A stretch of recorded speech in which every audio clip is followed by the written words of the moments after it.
selamat datang di YouTube channel saya. Ya, kali ini kita akan membahas mengenai program EPA. Nah, kalau misalkan teman-teman sudah menonton video-video saya sebelumnya, pasti di situ teman-teman sudah melihat bahwa pembahasan kita sebelumnya mengenai bekerja di luar negeri, khususnya di Jepang, seperti itu melalui program EPA. Nah, kali ini kita akan membahas mengenai program EPA lebih dalam, kemudian apa kelemahan dan kelebihan untuk program EPA dan apa kelemahan dan kelebihan untuk program jalur swasta. Kadang mungkin teman-teman bilang, kenapa saya tidak bisa ikut jalur swasta?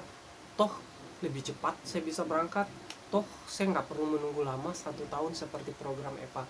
Nah, di sini kita akan mengupas tuntas mengenai kelebihan dan kelemahannya untuk jalur EPA, kemudian kelebihan dan kelemahannya untuk jalur swasta.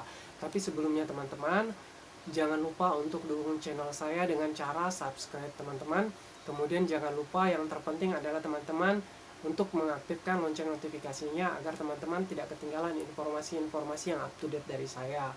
Nah, kalau misalkan teman-teman ada pertanyaan atau ada ingin berkomentar, silakan ajukan komentar atau pertanyaan teman-teman di kolom komentar dan saya akan pasti menjawabnya teman-teman.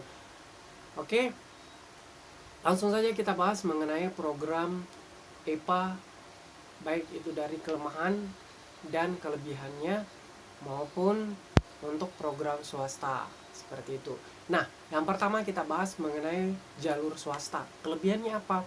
Nah, kelebihannya adalah teman-teman dijanjikan untuk bisa berangkat 100%. Nah, tapi ini menurut pengalaman teman saya yang sudah mengikuti pelatihan ya di jalur swasta, dia harus membayar 40 juta untuk pelatihan di daerah Bandung. Kemudian setelah itu, tapi perlu digarisbawahi ya teman-teman, bahwa di Bandung itu bukan cuma satu LPK. Jadi jangan menjudge bahwa oh LPK ini, LPK A, LPK B. Tidak.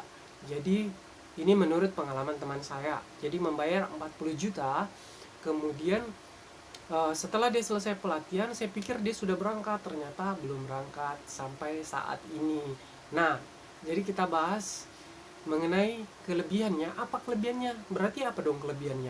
Jadi kelebihannya itu mereka dijanjikan untuk berangkat 100%, kemudian durasi belajarnya juga tidak terlalu lama teman-teman, seperti itu.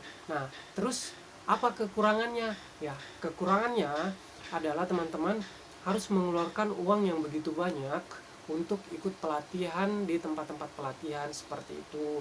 Nah, tapi tidak semua tempat pelatihan itu memfasilitasi kita untuk berangkat ke luar negeri teman-teman. Jadi harus digarisbawahi, hanya menyediakan atau memfasilitasi kita untuk mengikuti pelatihan.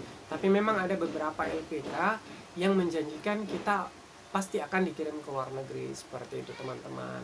Nah, terus kelemahan yang kedua adalah ternyata teman saya ini memang pada saat interview dengan pihak Jepang, pihak panti, dia tidak matching.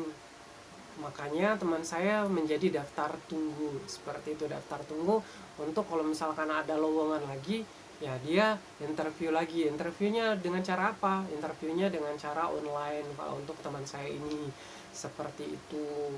Jadi ya kekurangannya seperti itu, ternyata begitu banyak uang yang dikeluarkan tidak menjanjikan dia 100% bahwa dia akan berangkat. Ternyata tergantung lagi dari pemerintah Jepangnya. Pemerintah Jepangnya ya kalau tidak memilih kita, ya kita tidak bisa berbuat apa-apa seperti itu teman-teman.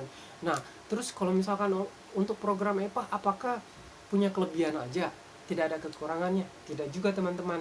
Jadi untuk program EPA atau program yang diadakan pemerintah itu sama juga memiliki kelebihan dan kekurangan. Jadi kita bahas dulu mengenai deretan-deretan prosedur untuk EPA.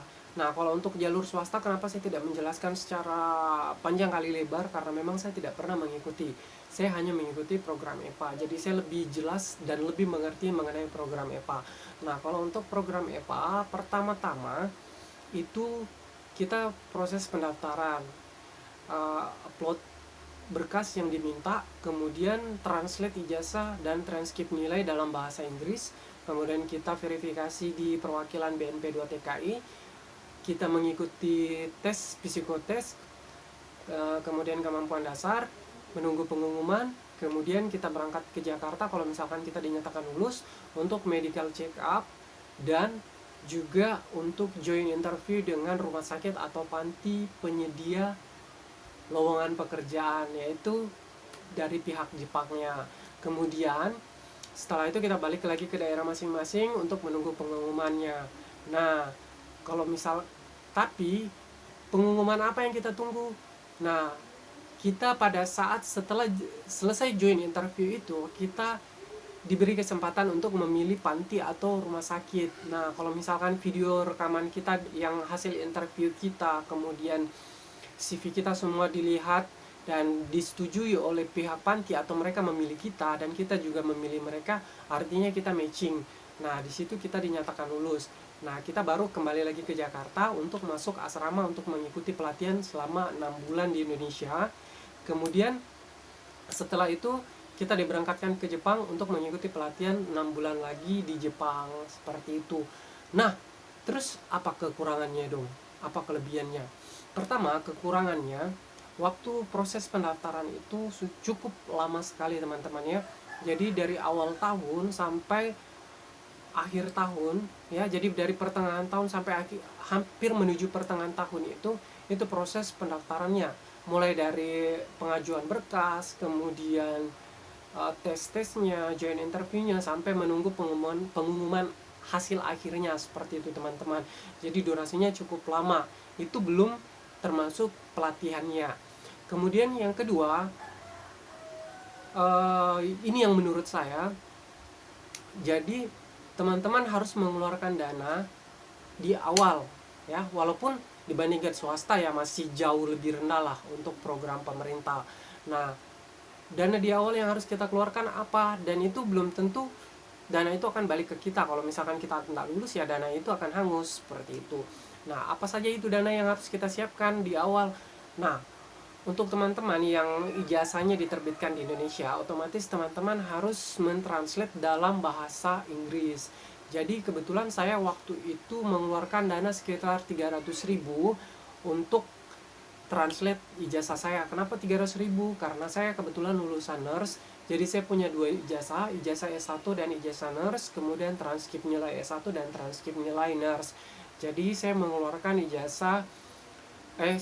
saya mengeluarkan biaya sekitar 300.000. Tapi kalau misalkan teman-teman cuma lulusan S1 atau teman-teman cuma lulusan D3 ya saya rasa lebih rendah biaya yang harus dikeluarkan. Kemudian teman-teman juga harus mengurus ribetnya, teman-teman harus mengurus surat izin orang tua yang harus disahkan dari kelurahan. Kemudian teman-teman juga harus melampirkan SKCK, seperti itu. Cuman kalau misalkan saya kemarin tidak terlalu mahal untuk biaya SKCK-nya, karena saya sebelumnya sudah memiliki SKCK. Jadi kalau untuk memperpanjang itu otomatis biayanya lebih murah, seperti itu teman-teman. Kemudian yang kedua, kekurangannya adalah setelah kita dinyatakan lulus berkas, kita akan mengikuti proses seleksi. Nah, proses seleksi itu kita harus mengeluarkan uang 250 untuk biaya seleksi kita, yaitu psikotes dan tes dasar keperawatan. Kemudian juga kita mendapatkan makanan di situ teman-teman. Oke. Nah, terus apalagi kita menunggu hasil tes yang tadi ini ya, psikotes dan tes kemampuan dasar keperawatan. Kemudian kalau misalkan ada pengumuman dan kita dinyatakan lulus, teman-teman harus berangkat ke Jakarta. Tapi kalau misalkan teman-teman yang berdomisili di Jakarta ya mungkin gampang. Tapi kalau teman-teman yang berdomisili seperti di daerah Sulawesi atau Kalimantan, kita harus ke Jakarta, seperti itu. Nah, kita harus mengeluarkan dana untuk berangkat ke Jakarta, seperti itu. Untuk mengikuti join interview. Join interview itu apa? Kenapa tidak bisa di daerah saya? Jadi, join interview dipusatkan, kalau untuk Indonesia, dipusatkan di Medan dan Jakarta, seperti itu. Jadi kalau untuk Medan itu wilayah Sumatera semua akan larinya ke Medan untuk join interview. Sedangkan kita yang di Kalimantan, Sulawesi, dan Bali itu kita ke Jakarta untuk join interview. Jadi join interview itu adalah kita bertemu dengan pihak Jiquels ya. Jadi ini seperti kalau G-Quels itu seperti pihak BNP-nya Indonesia. Jadi mereka pihak BNP-nya Jepang. Begitu. Jadi G-Quels ini kita join interview dengan pihak G-Quels, kemudian direkam. Terus teman-teman bilang, wah berarti orang Jepang dong. Iya, orang Jepang. Lah, kalau misalkan saya tidak bisa berbahasa Jepang bagaimana? Nah, pada saat kita join interview itu, kita tidak diperbolehkan bahasa Jepang. Jadi kita wajib menggunakan bahasa Indonesia karena ada translate atau penerjemahnya di situ, teman-teman. Jadi teman-teman tidak perlu dan tidak diwajibkan dan tidak diharuskan menggunakan bahasa Jepang. Nah, kemudian kenapa menjadi kekurangan? Ya, karena saya anggap kekurangan kalau misalkan teman-teman selesai join interview di Jakarta, kemudian balik lagi ke daerah masing-masing, semua dana itu tidak akan kembali atau hangus apabila teman-teman dinyatakan tidak lulus matching, seperti itu teman-teman. Nah, terus apalagi biaya yang harus saya keluarkan? Jadi pada saat kita join interview, kita harus melakukan medical check up. Medical check up di Jakarta yang ditunjuk tempatnya oleh pihak BNP. Jadi kita harus mengeluarkan uang, waktu itu saya mengeluarkan 1.400.000 untuk medical check up. Nah, lah kan sebelumnya sudah ada medical check up. Iya, memang medical check up sebelumnya itu untuk sebagai prasyarat kita untuk mengajukan proses pendaftaran, apakah kita dinyatakan fit atau tidak. Nah, terus kalau misalkan kita sudah lulus dan kita berangkat ke Jakarta, kita harus medical check up ulang, teman-teman. Jadi kita harus mengeluarkan uang lagi untuk medical check up, seperti itu. Nah, di situ menurut saya kekurangannya. Jadi kalau misalkan hasil akhirnya teman-teman tidak matching, berarti semuanya mulai dari translate ijazah, kemudian biaya tes psikotes dan tes kemampuan dasar, kemudian pengurusan berkas-berkas yang lainnya, keberangkatan pulang pergi dari daerah masing-masing ke Jakarta, kemudian dari Jakarta balik lagi, kemudian akomodasi selama di Jakarta, kemudian biaya tempat tinggal selama di Jakarta, ya itu semuanya akan hangus, teman-teman, seperti itu. Tapi kalau misalkan saya lulus bagaimana? Oke, kita membahas tadi itu sudah kita membahas mengenai kekurangannya. Nah, terus kelebihannya apa? Nah, kalau misalkan kelebihan yang menurut saya, ya, menurut saya bahwa ada beberapa biaya yang sudah kita keluarkan itu akan dikembalikan lagi oleh pemerintah Jepang. Wah, jadi biaya apa saja? Kalau akomodasi untuk join interview sama sekali tidak dikembalikan. Nah, yang dikembalikan itu adalah biaya medical check up, teman-teman, pada saat kita join interview, dan biaya medical check up kedua atau biaya medical check up yang terakhir di Indonesia pada saat kita sudah 3 bulan pelatihan di asrama. Nah, kita itu akan medical check up kedua, seperti itu. Nah, biaya-biaya yang sudah kita keluarkan itu akan dikembalikan 100% oleh pemerintah Jepang, seperti itu. Nah, kemudian keuntungan yang kedua apa? Nah, jadi 1 tahun kita belajar itu, kita nggak cuman belajar tok, seperti itu, ya. Kita nggak cuman belajar tok, kita harus makan cari sendiri, harus minum cari sendiri, seperti teman-teman yang di LPK. Enggak seperti itu. Tapi kalau untuk program pemerintah, kita dijamin makannya. Jadi teman-teman akan mendapat makan pagi, siang, dan malam, seperti itu. Dan untuk tempat tinggal yang teman-teman dapatkan gratis. Jadi kemarin saya itu dapat kamar, 1 kamar 2 orang. Tapi kalau misalkan kamarnya agak besar, biasanya 1 kamar 3 orang. Ada yang juga yang mungkin 4 orang, saya kurang tahu. Karena khusus di asrama saya itu 1 kamar 2 orang, seperti itu. Kemudian kita ada WC dalam, kita juga difasilitasi dengan AC, pakai listrik sepuasnya, pakai air sepuasnya. Walaupun sepuasnya, tapi teman-teman ingat juga harus berhemat, seperti itu, teman-teman. Karena apa kita harus berhemat? Ya karena nanti di Jepang, ya kita kan juga biaya apa-apa juga mahal. Jadi kalau misalkan kita kebiasaannya sudah boros untuk menggunakan listrik, kita boros menggunakan air, ya akan terbawa sampai ke Jepang, seperti itu, teman-teman. Nah, kemudian keuntungan yang kedua apalagi? Kan saya harus belajar 1 tahun. Nah, belajar 1 tahun itu tidak sia-sia, teman-teman, karena selama teman-teman belajar itu teman-teman digaji per harinya. Oke, jadi teman-teman digaji per harinya. Jadi untuk di Indonesia, teman-teman akan diberi gaji $10 per hari. Seperti itu. Nah, terus wah enak dong $10. Apa namanya? Kalau penukaran naik berarti semakin besar saya dapatkan. Nah, di sini yang perlu saya tekankan, $10 yang menjadi patokan adalah nilai tukar $10 pada saat teman-teman baru pertama kali menginjakan kaki di asrama. Nah, penukaran pada saat itu kalau tinggi ya berarti teman-teman akan dapat banyak gitu. Tapi kalau misalkan penukaran pada saat itu rendah, ya teman-teman juga akan dapatnya sedikit begitu. Jadi teman-teman jangan komplain nantinya kalau misalkan lah kan penukaran sekarang sekian begitu. Ya, kalau misalkan pada saat teman-teman baru pertama kali masuk ternyata nilai tukar $10 sekian, ya berarti mengikuti nilai tukar yang awal pertama kali teman masuk ke asrama. Seperti itu teman-teman. Nah, terus untuk di Jepangnya bagaimana? Kalau untuk di Jepangnya saya masih kurang tahu karena saya belum mengikuti proses pendidikan di Jepang. Karena sekarang wabah corona, jadi kita semua peserta EPA 13 dirumahkan. Lah, kalau dirumahkan terus bagaimana dengan $10-nya? Ya, $10-nya tetap masuk sesuai dengan MOU-nya. Jadi MOU-nya sampai kapan saya menerima $10, ya saya akan tetap terima sampai berakhir MOU-nya, seperti itu.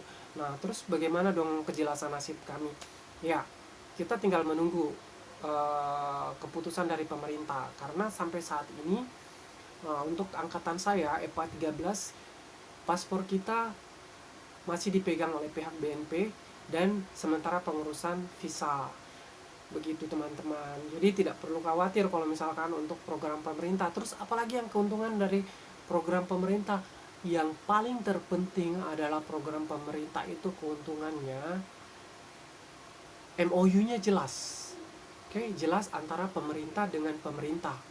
Seperti itu teman-teman. Jadi teman-teman tidak perlu khawatir bilang wah nanti ada perdagangan manusia dan lain sebagainya. Tidak.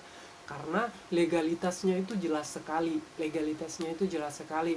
Kemarin saya menandatangani surat kontrak itu ada dalam bahasa Jepang, bahasa Inggris, dan bahasa Indonesia. Masing-masing 2 rangkap. Jadi total semua yang harus saya tanda tangani ada 6. Begitu teman-teman. Nah, terus surat perjanjian kontrak kerja itu nanti ada tanda tangan kita, kemudian dari pihak GQuels dan pihak pemerintah Indonesia, seperti itu. Jadi semuanya sangat-sangat aman teman-teman. Jadi makanya kenapa saya menyarankan teman-teman kalau misalkan terkendala di masalah budget, ya pilih saja program EPA karena pengeluaran teman-teman lebih sedikit dibandingkan jalur swasta. Ya tapi itu ya tadi kekurangannya. Nah, terus mengantisipasi bagaimana untuk mengantisipasi kekurangannya itu supaya saya bisa lulus. Jadi begini teman-teman. Untuk pemerintah Jepang, sebelum kita join interview, ya, kita sebelum interview dengan pihak GQuels, ada beberapa panti atau rumah sakit yang hadir pada saat itu. Nah, waktu saya kemarin sekitar 5 rumah sakit yang hadir.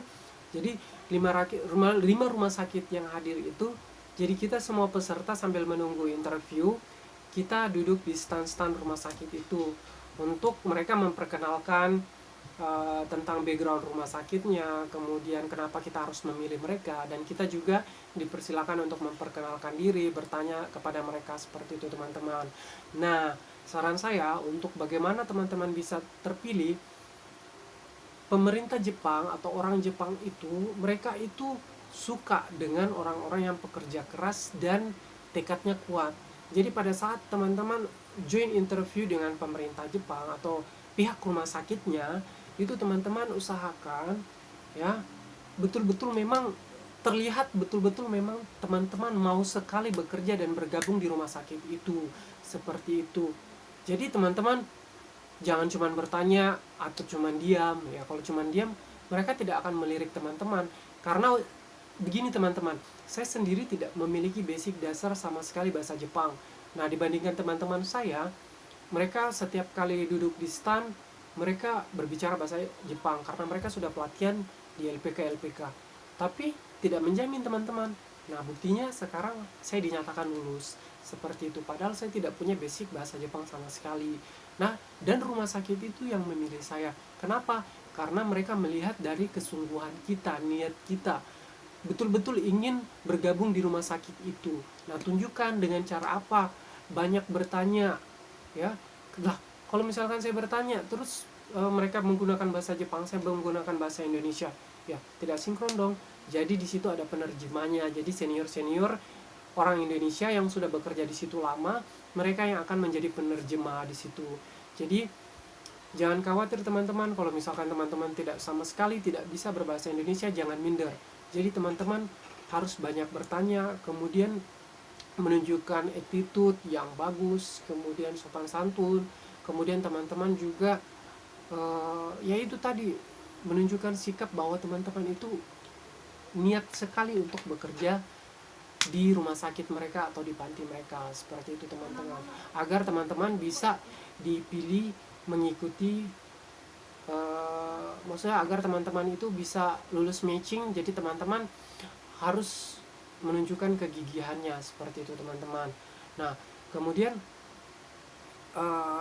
kalau misalkan saya sudah matching bagaimana? Jadi kalau misalkan teman-teman dinyatakan matching, lah teman-teman tinggal approve, ya saya setuju untuk matching. Nah, kalau misalkan saya tidak matching bagaimana? Nah, kalau misalkan teman-teman tidak matching, teman-teman akan diberikan kesempatan matching kedua. Karena pada matching kedua itu biasanya begini, dari 100 orang yang mendaftar, cuman 50 misalkan, contoh 50, cuman 50 tenaga yang diterima. Ternyata rumah sakit yang saya pilih tidak memilih saya, atau rumah sakit yang memilih saya tapi saya tidak pilih. Nah, itu otomatis ada lowongan yang kosong. Nah, itu tidak matching. Nah, kalau misalkan tidak matching, pasti ada kekurangan tenaga dari hasil matching yang pertama ini. Nah, kekurangan tenaga ini yang akan dimatchingkan di matching yang kedua, seperti itu. Terus kesempatannya apakah berbeda atau sama? Ya tetap sama saja untuk matching pertama dan matching kedua. Tapi ya peluangnya lebih kecil karena kursi yang direbutkan semakin sedikit, kemudian yang berlomba-lomba untuk merebutnya banyak. Jadi teman-teman, saya sarankan lebih jeli untuk melihat dan menilai. Jadi teman-teman di sini saya minta jangan terfokus untuk wah ini gajinya tinggi, gitu saya mau memilih ini. Karena tidak selamanya walaupun gajinya tinggi, kalau dia tidak memilih kita ya percuma aja teman-teman, ya kan. Jadi lihat, teliti bahwa oh ternyata kayaknya dia tertarik dengan saya, oh kayaknya saya matching dengan dia. Ikuti kata hati teman-teman, oh kayaknya ini lebih tepat, begitu. Jadi teman-teman jangan dulu terfokus untuk masalah gaji, seperti itu. Nah, kalau untuk besaran gaji sama halnya dengan Indonesia. Kalau kita berada di daerah kota atau berada di provinsi A, provinsi B, pasti UMR-nya beda, seperti itu. Misalkan kita di Sulawesi dengan Jakarta tidak bisa maksudnya dibanding-bandingkan karena besaran UMR-nya beda, sama halnya di Jepang, seperti itu. Jadi Jepang daerah satu gaji pokoknya seperti ini, daerah lain ya pasti beda, seperti itu ya. Sama halnya dengan Indonesia. Tapi kan perbedaan gaji itu juga ditunjang dengan besaran biaya hidup, seperti itu. Jadi jangan menilai bahwa ini gajinya besar, wah saya mau di sini, tidak. Jadi saran saya kurang lebih sebenarnya sama. Jadi bagaimana caranya teman supaya bisa matching? Oke. Itu saja saran yang bisa saya berikan ke teman-teman. Sampai jumpa di pertemuan-pertemuan selanjutnya. Kalau misalkan ada yang kurang jelas atau ada yang ingin teman-teman pertanyakan, silakan ajukan di kolom komentar. Oke, sampai jumpa.